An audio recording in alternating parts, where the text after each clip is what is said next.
tempos. Se a força falta no braço, na coragem me sustento. Se lembro o tempo de quebra, a vida volta pra trás. Com essa linda trilha musical, veterano Leopoldo Racier, saudoso Leopoldo Racier, né? A gente começa então o nosso Rumo ao Campo de hoje, no sábado, dia 21 de fevereiro. Recebemos nos estúdios hoje para ter uma conversa aí sobre o momento atual da agricultura, safra, colheita, tudo isso com o nosso amigo já de longa data, dá para se dizer assim, faz tempo que a gente interage, conversa, né? O Maurício Tonello, que é gerente da Três Tentos, unidade aqui de Espumoso, aí que tem uma planta ali, né? Diga-se de passagem, né? Uma bela de uma planta aí, né? As margens da RS 332, aí na linha do Urigon, né? Quem vai à Soledade, o pessoal sabe, Espumoso da Soledade, encontra Três Tentos, imponente ali, né? À vista de todo mundo. Então a gente convidou ele para vir falar hoje sobre o momento atual aí, na expectativa, claro, sabe? De negócios, né, Maurício? Sempre muito grande, né? Vocês têm uma planta aí para receber hoje uma vazão de grãos aí, enfim, né? Um armazenamento, enfim, né? Considerável. Bom dia, bem-vindo. Bom dia, Rodrigo. Bom dia a todos os ouvintes. Prazer para nós aí estar conversando hoje contigo e com todo mundo que está ouvindo a rádio. A gente está se encaminhando aí já para os últimos momentos da nossa safra aí de verão, né? Praticamente a nossa safra de milho aí já foi toda colhida, né? Talvez sobrou muito pouco no nosso município. E já virando a página aí para iniciar daqui a alguns dias a nossa safra de soja. Ainda temos alguns cuidados aí com essa safra aí que nos próximos 30 dias, 40 dias aí a gente vai ter que ficar de olho nas lavouras aí. E quais seriam esses cuidados aí? Quais seriam esses cuidados aí, principais principalmente? Aí você fala o que? Estiagem, enfim, clima, melhor dizendo. Nós entramos nessa safra com um cenário muito bom. Fizemos um bom plantio, apesar de a gente ter feito uma escalonada de plantio à força, porque nós tivemos um novembro um pouco seco ali, então nós começamos a semear em outubro, safra de soja. Fomos semeando até início de novembro, parou de chover, paramos de plantar e voltamos a plantar lá na segunda quinzena, final de novembro. Isso deu uma quebrada na nossa, vamos dizer assim, no nosso fluxo normal de plantio, mas que agora, né, como nós tivemos essa estiagem muito forte em janeiro agora, a gente viu que no final ainda acabou sendo positivo, porque os sojas do cedo, que seriam sojas de bom teto produtivo, eles pegaram essa estiagem num momento muito crítico da lavoura. Então acabou reduzindo muito o potencial produtivo deles. Então a nossa expectativa não é ter uma produtividade satisfatória nessas áreas. Porém, a gente tem todo essa segundo momento de plantio aí, foi um pouco mais tarde, que acabou favorecendo o desenvolvimento dessas culturas. Está vindo muito bem. A gente precisa de chuva ainda. Nós precisamos de chuva regular aí pelo menos mais 30 dias. E aí, claro, a gente fecha o ciclo dessa safra com dois cenários bem distintos. O do cedo, muito preocupante, porque essa é uma lavoura que sofreu muito. E o do tarde, com menos preocupação, porém também teve uma perda de produtividade, porém de menor intensidade. Então esse é mais ou menos o cenário da nossa região nessa safra. Então quer dizer que o agricultor tem que se preparar para tudo isso, né? Essas adversidades aí, porque a gente já sabe também que, embora tenha o desconto, vai ter, claro, né? Tem a umidade, tudo isso, a quebra, que você falou que vai ser grande, aí não é só você que falou, outros que conversaram conosco também dizem que a quebra, né? Ontem conversávamos com o vice-presidente da Cotrijal, né? Aí de Nome Toque, né? E o Enio Schroeder, e ele disse também que o produtor tem que se preparar para uma quebra. E aí eu já questionei ele também, mas aí já tem os contos também dos royalties aí, tudo isso e muito mais, que os agricultores estão falando que está pesada a questão dos royalties aí, né, dos transgênicos, e mais essa quebra aí, enfim, quando pensa que vai ter uma safra expressiva ou mediana, ou que vai suprir, vem mais isso aí, né? E aí temos outros grandes que passam também os agricultores, questão de o endividamento que alguns têm, questão de tudo isso, né? Então não é fácil, o pessoal acha que vê a lavoura lá e vê o agricultor, parece que ele está surfando na crista da onda, mas está ali correndo, né? Às vezes está numa roda ali, né? Correndo numa esteira. Exato. A agricultura ela sempre foi muito desafiadora, né? No Brasil, eu acho que mais ainda. E o nosso cenário dos últimos 4, 5 safras, principalmente na nossa região aqui, ele praticamente balançou 100% da estrutura do produtor. Né? O produtor gastou toda a reserva que ele tinha, não tem mais recursos sobrando para conseguir fazer uma compra no curto prazo. E essa sequência de safras ruins tira fluxo, tira dinheiro do caixa, né? Força o produtor a tomar dinheiro, e nós estamos numa taxa de juros muito alta. E o retorno é incerto, né? E num retorno como dessa safra novamente, né, mais uma vez a gente vai ter uma quebra aí bem significativa. Então não é um cenário, digamos assim, para a gente comemorar, está longe disso, muito longe disso. Né? Possivelmente o Estado vai colher uma safra melhor que o ano passado, tá? Superior, mas muito aquém da expectativa que nós tínhamos e muito aquém do que nós precisava para juntar recurso financeiro para começar a virar essa página. E Maurício, é proporcional, vamos dizer assim, proporcional, por exemplo, quem mais colhe mais perde ou quem menos colhe perde mais? Como é que fica assim? Ou é geral? Vamos usar, porque muitas vezes, claro, tem gente que, tem agricultores aí que plantam imensidão, né? E não só num local, em vários locais. E tem aquele pequeno produtor que ele tem seus 10, 15 hectares, 20, 30, enfim. E aí, como é que fica a questão? Porque todos os produtos são os mesmos, né? Para grande, para o pequeno, o preço também é o mesmo lá talvez lá na insumo, enfim. A gente fala que a unidade produtiva do produtor hoje, que é a medida em área, ela é 1 hectare. Se o produtor que produz 1 hectare ou o produtor que produz 10 mil hectares, o custo de produzir isso varia um pouco. Sim. Por causa de máquinas, custo operacional, né? Mas em insumos, de maneira geral, é muito próximo. Então, para te produzir 1 hectare, para te produzir 10, 100, 50 mil, está muito próximo o custo disso. E o retorno financeiro também ele é dentro da unidade produtiva. Um produtor que vai produzir 50 sacos por hectare, 70 ou 100 sacos por hectare, ele vai ter que tirar suas despesas dali. Aquele hectare precisa ser pagar. Sim. Né? Então, hoje, se nós for olhar o cenário de soja, falando aí das últimas safras e dessa safra, ela vai ser uma cultura que vai ter uma produtividade muito variável. O mesmo produtor vai produzir num talhão 25 sacos, 30 sacos e possivelmente, se manter chovendo e nós continuar cuidando da lavoura essa mais do tarde, talvez ele vai chegar a 50, 60 sacos. Né? Só que a média dele, dependendo do quanto que ele plantou em outubro, o quanto que ele plantou em novembro, o quanto que ele plantou em dezembro, talvez não chegue a 40 sacos. Sim. Ou 45 sacos. Então, essa que é a preocupação. Né? Da gente saber, no final, quando passar a régua, né, como é que vai ficar esse cenário. Então, hoje ainda a gente está numa incerteza muito grande, né, do quanto o produtor vai conseguir de rentabilidade na lavoura. Eu pergunto isso porque muitas vezes tem a frota própria, né? Muitos produtores têm escoamento com a frota própria, né? E outros têm que terceirizar, né? Tem o frete, aí tem o combustível, aí tem tudo isso. Enfim, a gente sabe, né? Como o agricultor já arranca ali pagando para depois ele ter talvez algum lucro lá no final, né? Então, essa é a realidade, né? Esse é o cenário da nossa região e de todo o Brasil, né? O produtor, ele planta, investe, são 2, 3, às vezes 4 mil reais. Você coloca no início, na arrancada ali, para você ver o resultado lá em abril, maio. Então imagina você, num cenário, pegar o teu dinheiro, sim, investir todo o teu dinheiro ali em outubro, novembro, e depois você ir buscar esse dinheiro em abril, maio, sem saber quanto que vai colher, sem saber qual o valor que vai estar essa soja. Tá? Então muitas vezes, esse cenário em aberto que o produtor vive, isso aí não é para amador. Isso não é para amador. Depois de 4, 5 safras. Então assim, a gente precisa ter um respeito por essa atividade, porque isso não é fácil de fazer, não é fácil, e os últimos anos tem calejado muito toda a nossa região e o estado inteiro, né? Então a gente tem que sempre ter respeito por essa classe que produz, que trabalha tanto, né? E também estar junto com eles, lado a lado, sim, ajudando. Sempre que a gente tiver oportunidade de estar junto e ajudar, nós vamos estar com certeza. Com certeza. E aí a gente falou agora que tem uma expectativa aí da soja, mas também tivemos o milho aí, né? Exato. Que deu um certo alívio aí, né?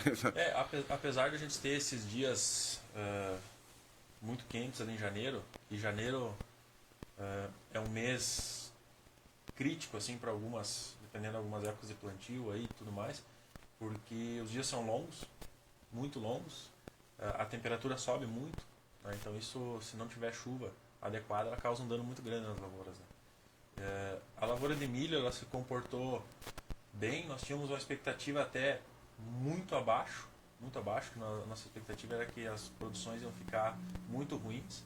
Porém, agora quando o pessoal começou a colher, a gente viu que o milho respondeu à tecnologia, respondeu à adubação, e acabou trazendo uma rentabilidade abaixo do esperado, porém melhor do que a expectativa, né? Lavouras de 130, 140, até 150 sacos no sequeiro aí foram bem assim, trouxeram um fôlego para quem plantou. Infelizmente, né, a nossa região ainda não planta muito milho. É uma região que abandonou o milho por ter muito cenário de lavouras ruins nas últimas safras aí, mais antigamente. Mas agora, nos próximos anos, a nossa expectativa é que o milho volte para o cenário. O milho é uma das cultivares mais que requer água, né? Ele é dependente de se não der uma chuva, enfim, dependendo da época ali, né? Não tiver constante, né? A umidade, ele a tem chuva. uns períodos muito críticos ali, Aí, né, próximo do pendoamento, da floração dele, que para quem planta no sequeiro, fora do pivô, sim. né, você fica muito, muito refém disso. Né? E claro, se você tem uma previsão, se as previsões se confirmarem aí da próxima safra de um El Niño, que são chuvas mais regulares para o sul, a gente vai ter um cenário melhor para apostar em milho. Então, a nossa expectativa é que sim, que a cultura de milho cresça, né, ganhe mais espaço aí dentro da região e que distribua um pouquinho desse risco que nós estamos hoje de estar só praticamente com a soja, né? A soja é o carro-chefe. Quando a soja é o que baliza, dá para dizer assim, a safra, com certeza. Claro. Quando a safra da soja, colheita da soja não vai bem, dá para dizer que todos os outros acompanham. Exato. É porque hoje é o que, nos últimos anos, foi o que pagou a conta de 100% das lavouras, né, no Brasil. Então, a soja, ela tem um papel protagonista dentro das fazendas. Isso é inquestionável, né? Mas eu acredito que nos próximos anos a gente vai ver outras culturas como alternativas. Que a gente estava, talvez, muito alicerçado em cima de uma cultura só. É isso que eu ia chegar no ponto de que o agricultor não pode, talvez, né, só esperar uma, né? Tem que ter uma... A gente está vendo a introdução da canola, então, entre outros. O trigo já está, para se dizer assim, já um pouco, né? Hoje nós temos alternativas, assim, se pensando aqui na região, com todas as empresas que estão trabalhando, cerealistas e tudo mais, para recebimento de soja, milho, trigo, canola. São 4 culturas que praticamente todas as empresas trabalham. Então a gente já começa a diversificar. Tem todo o mercado de aveia, que o produtor já faz, né? Então a gente começa a ter um pouquinho mais distribuir um pouquinho melhor, né, esse risco que a gente tem em lavouras de inverno, lavoura de verão. O que é muito positivo para todo mundo, para a economia e para o produtor também, né? Sair um pouco de uma cultura só, né? Fazer essa rotatividade de cultura aí, né, é importante, porque hoje tem algumas culturas que estão se valorizando cada vez mais, né? Exato. Eu acho que, apesar de a gente estar num cenário de preços de soja abaixo do que a gente gostaria, a mesma coisa aconteceu com a questão do arroz, né? Sim. Hoje o produtor de arroz no estado, ele plantou já com um custo da lavoura mais alto do que está hoje o preço do arroz. Então é prejuízo na certa. Tanto é que a área de arroz reduziu, tem uma discussão muito grande em cima disso, né? A safra de soja que está se desenhando agora, ela vai ser uma safra nesses patamares de preço de soja, 117, 110, 120, de custos bem apertados. Então, vai ser talvez a gestão de custos e a gestão de investimentos do produtor para a próxima safra vai ter que ser bem ajustada. Para que no final ele tenha uma rentabilidade boa e consiga ter renda, né? Que é o que importa. Muito bem. No dia é o que importa. Com certeza. E aí a gente tem, né, seguros também. Como é que está a questão dos seguros? Tem essa informação? Ou, enfim, também questão de contratos, né? De firmar um contrato com um preço ali depois que já tem segurança pelo menos de um valor, né? Enfim. Isso, a maioria das empresas operam com lotes, né? Lotes futuros. Né? Aqui na região, nós tivemos lotes aí, no caso da soja, chegar no patamar de R$ 135. Olha só. Então, se nós olhar o cenário do lote de soja a 135 e olhar o preço hoje do balcão a 117, por aí, nós estamos falando aí de uma diferença bem expressiva, bem expressiva. Claro que o produtor ele não consegue comprometer um volume muito grande no lote porque ele não tem expectativa de colheita, né? Sim. Ele estava muito longe. No momento que o soja estava 135, ele estava fazendo a capina na soja. Então, assim, ele tem todo um cenário de 4 meses de clima para poder tomar a decisão. E muitas vezes agora, né, o que acontece normalmente na época da safra é que aumenta muito o volume de grãos dentro das unidades, dentro de todas as empresas, e isso acaba trazendo o preço para um patamar um pouquinho mais baixo. Acredito que o patamar de hoje ele já está mais ajustado na realidade de mercado, mas não é um patamar que rentabiliza a cultura assim em níveis satisfatórios. Né? Nós precisaria estar bem mais assim. E quanto em comprometimento, a expectativa de um agricultor 10 sacas, por exemplo, né? 10 sacas, ele vai colher 10 sacas. Quanto ele pode comprometer em contrato, enfim, firmar já... Ele é 100% a lavoura coberta ou, enfim, ele tem uma margem aí de... Hoje o custo de uma lavoura... Que ele pode ficar em débito, é isso que eu pergunto, né? Daqui a pouco ele não colhe aquilo que ele vendeu, enfim. Exato. Não, esse é um risco. Por isso que o produtor... Existem 2 problemas, né, do contrato futuro de soja, né, ou de qualquer cultura. Eu gostaria que você desmistificasse tudo isso. Não são 2 problemas, mas são 2 cenários. Que o primeiro é que no momento que ele for entregar a safra, esse preço talvez possa ter subido além do que ele tinha em contrato, que foi o que aconteceu uma vez. E muitos produtores não fizeram mais contrato futuro por causa disso. Eles fizeram um contrato de entregar soja a R$90 e a soja estava a 150 na hora da safra. Aconteceu um cenário global que explodiu. Mas isso é uma coisa à parte, né? Isso foi um ano. É isso aí. Foi um ano que aconteceu. Os últimos 2 safras, o lote sempre foi uma boa ferramenta. Sim. Né? Passado não garante futuro. Mas, olhando o cenário, olhando os custos de lavoura, o lote tem se mostrado uma boa alternativa. E o segundo cenário é o produtor não colher o volume para atender o lote. Esse também é um cenário crítico. Porque todas as empresas, elas pegam esse volume que o produtor travou e amarram esse volume na bolsa, amarram em algum lugar porque eles têm que garantir o preço. Sim. Né? Ele não pode ficar descoberto. E aí você não tem o volume de grãos para cumprir o contrato.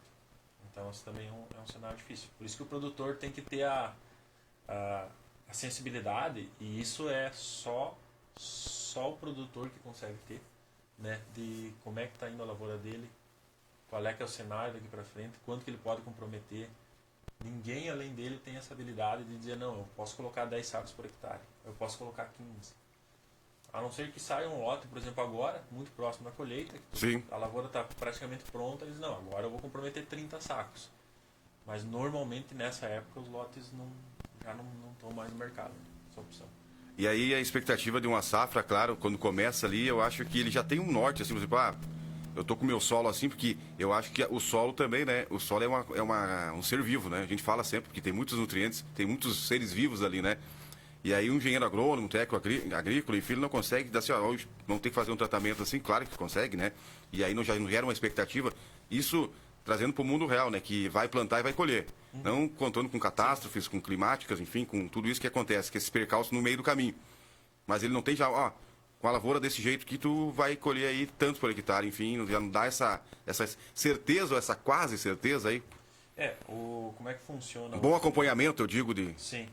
Como é que funciona, né, Rodrigo? Hoje o produtor colocou a semente no solo, né, no solo corrigido, dessecado, pronto para plantio, ele tem 100% de potencial daquela lavoura. Dali para frente, ele só vem perdendo potencial. Vem perdendo. Ele colocou 12 sementes, nasceu 10. Sim. Então ele já perdeu uma parte do potencial. Né? Ele aplicou uns produtos lá, uma pequena fitozinha lá, tirou um tanto. Tem as pragas também, né? Tudo tem isso. Pragas, tem que ter o tempo certo para fazer o tratamento, né? Isso. Senão... Tudo isso remove o potencial da lavoura. Remove. No final, é uma conta de... A gente diz que não é uma conta de mais, é uma conta de menos. Sim. Né? Tudo que saiu, quanto que sobrou na conta. Então, a soja tem potencial para colher mais de 200 sacos. 250 sacos. Já teve lavouras de até 300 sacos em alguns países. Então, assim, dos 300 ou dos 200, você vai perdendo. 10 sacos por isso, 20 por isso, 30 por isso, 40 por isso.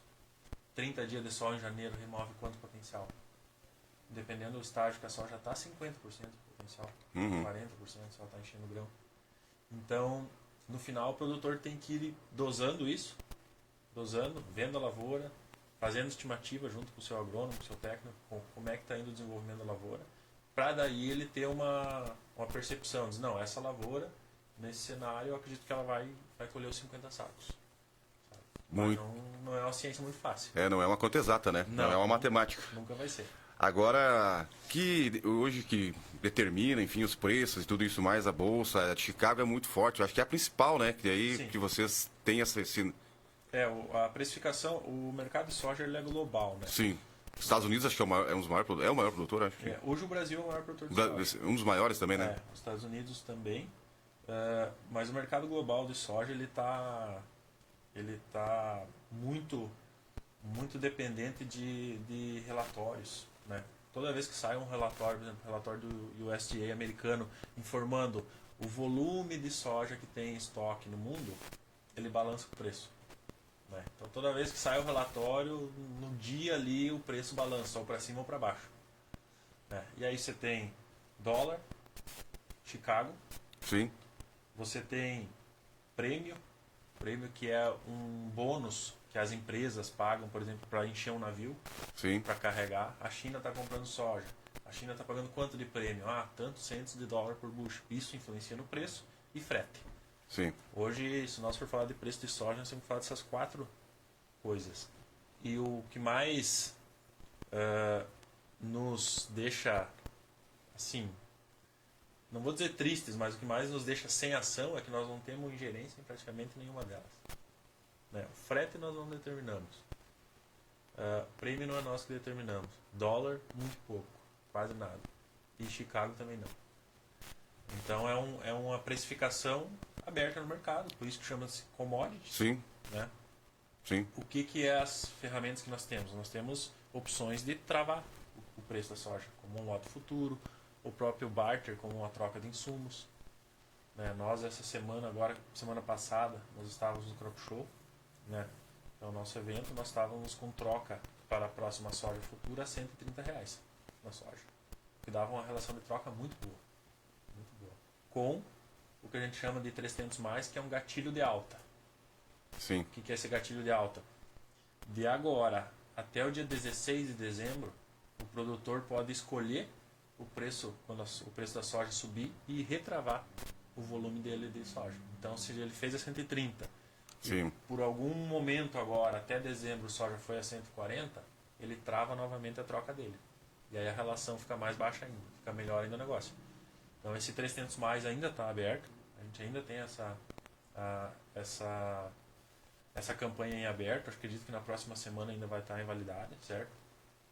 Então, o produtor que está pensando, o que é difícil, pensar na próxima safra, 26 e 27, tá?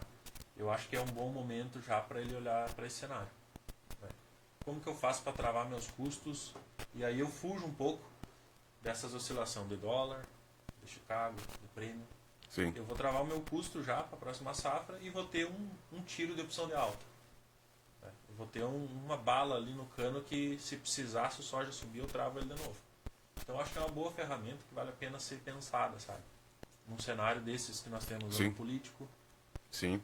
A gente não sabe como é que vai ser a flutuação do dólar, principalmente relacionado quando o dólar sobe insumos. O fertilizante está em patamares bem altos.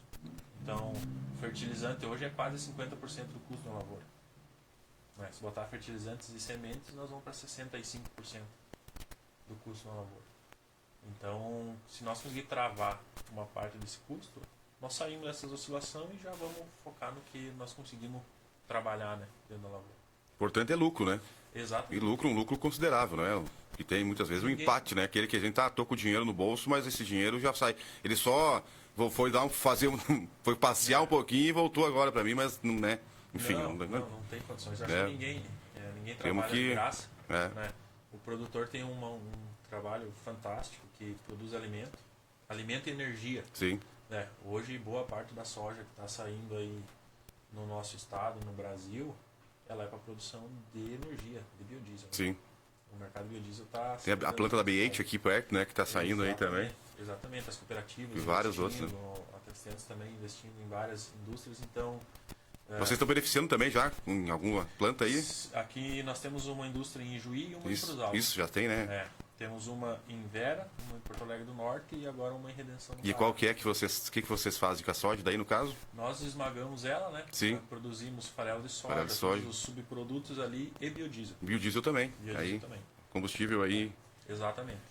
Então, hoje o mercado de biocombustíveis, por isso que eu disse, o produtor produz alimento e energia. Sim. Né? São as duas coisas principais que o produtor produz. E isso, assim, é um trabalho nobre, mas é um trabalho que tem que dar dinheiro. Com certeza.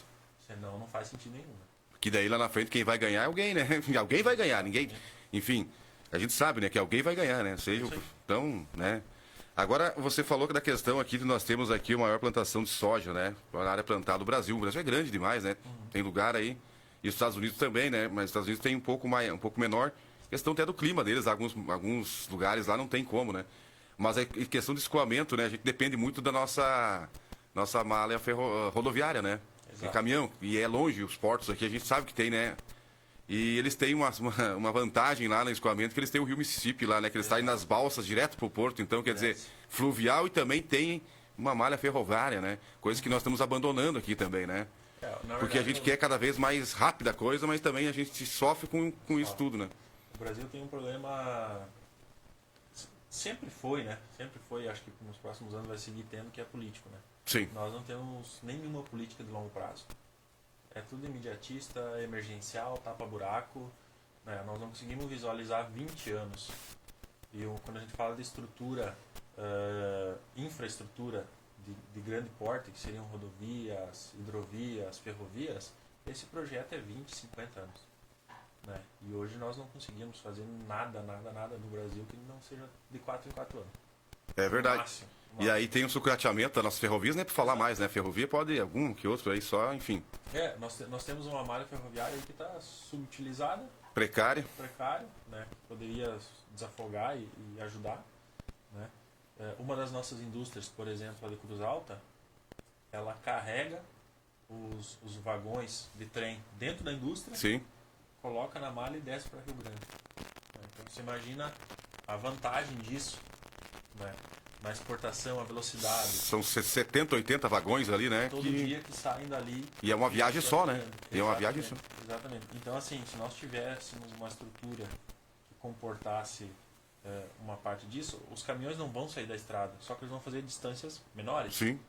Ele sai da lavoura, sai da unidade de espumoso aqui da Três Tentos e vai até a indústria em Cruz Alta. Deu? É 80 quilômetros que ele vai fazer. E vai seguir fazendo, vai seguir. E dali ele segue, ou segue com a ferrovia e vai até o porto. Sabe? Esse projeto, vamos dizer assim, de um Brasil de 20 anos, 30 anos, 50 anos, a gente não está vendo. Né? Então, por enquanto, nós vamos seguir sem essa infraestrutura diferente de outros países. Né? E claro, até porque não se vende trem aí no mercado, né? Caminhão se vende. Então também não, vamos, né? Também vamos ser, né? A gente também não nasceu ontem, né? Claro, né? A tudo que você falou, a política, ela tem muita ingerência no comércio, né? Aí favorece aqui, favorece ali. E claro que todo mundo tem que vender, todo mundo tem que prosperar, mas isso alguém paga mais, né, que o outro. Então, né? Podia ser uma coisa bem melhor pensada, né? Como a gente falou, dos Estados Unidos, eles têm, né? As lavouras de algodão viraram muitas lavouras de soja, porque o carro forte era o algodão nas margens do rio Mississippi, hoje é soja. O cara, o produtor, tira da lavoura, já coloca na balsa e já desce direto pro porto aí. Então... É uma infraestrutura para produção diferente. Nós precisamos evoluir muito nisso, né? O Brasil tem condições fantásticas, né? Nós temos rios assim... perfeitos. O próprio Porto de Porto Alegre aí, Porto de Porto Alegre, né? O cais do Porto abandonado hoje, é só para criar rato ali, eu acho que aquela estrutura que tem ali. Agora estão fazendo alguns eventos, enfim, tentando, né? Para não dizer que tem um elefante branco aqui na entrada de Porto Alegre, mas não se vê mais nada, alguns, né? Ali também era do ponto de vista econômico, assim mesmo, de geração de renda, que poderia ser...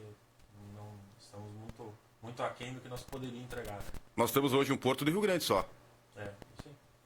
Assim, funcional, volume, Porto de Rio Grande, Porto de Santos, aí sobe, né? Não, mas aqui no Rio Grande do Sul, né? Sul, sim. Sim, aí tem ali Paranaguá também, enfim, né? Isso, exato. Mas acho que Itajaí tem também, né? Isso. Itajaí. Falando de portuária, né? Para escoamento, para, enfim, chegada de produtos e saída.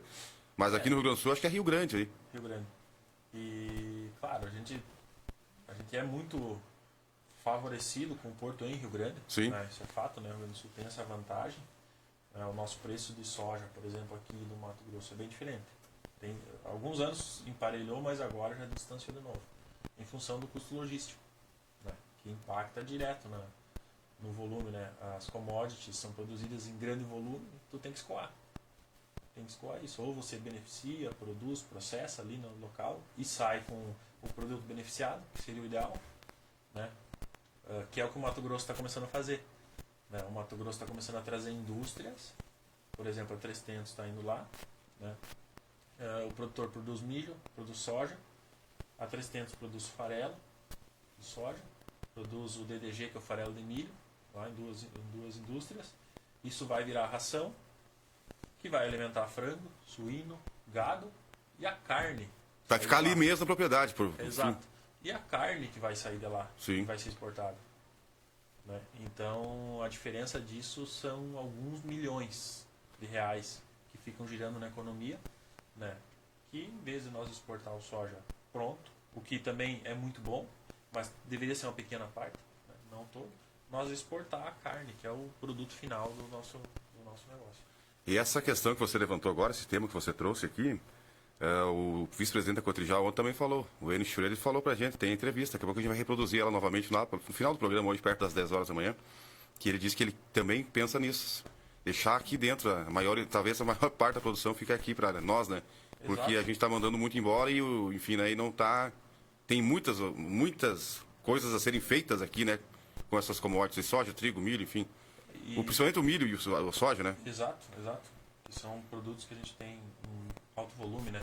Mas isso não fica só no agro, né? Sim, Hoje o Brasil exporta, por exemplo, minério de aço. Né? sim. Qual é que é a vantagem de O exportar? café nosso, o melhor café vai embora, né? Exato. Nós tomamos uma tinta preta aí que é feito, né? Não, é verdade, isso aí. Varredura, né? É a varredura. Varredura. O café mesmo, o arábico, o café bom mesmo, primeira linha, não fica no Brasil. Exato. Então isso acontece em outros segmentos, em outros setores. Né? E a cultura do brasileiro, né, Maurício? O melhor prato é para visita, né? Então, quer dizer, o melhor xícara é para visita. Tinha essa, né? Vai receber visita, então a melhor copa é para visita, a melhor toalha é para visita. A pessoa tem essa preocupação de agradar o outro, né? Sempre assim, né? E eu primeiro, o melhor prato é meu, né? Meu, da minha casa, da minha família. Né? Então virar essa cultura e começar a trazer... Porque isso gera renda. Sim. Essa produção, esse beneficiamento gera renda aqui, né? Emprego, Sim. Aqui, que é o que nós precisamos. Com certeza. E hoje a gente falando também com o Enio Schroeder, ele disse que aí o pessoal tem uma fala que a agricultura hoje em dia está muito mecanizada, ou está muito, né? E ela não está gerando mais emprego. Mas como não? A própria, se não trabalha direto na lavoura, trabalha indiretamente, a indústria metal mecânica aqui, cara. Quem é que fabrica as máquinas para ir lá para dar esse conforto, enfim, né? Quantos funcionários tem dentro de uma grande fábrica aí de... A própria beneficiadora, a própria empresa, 300, tem quase 3 mil funcionários. Olha só.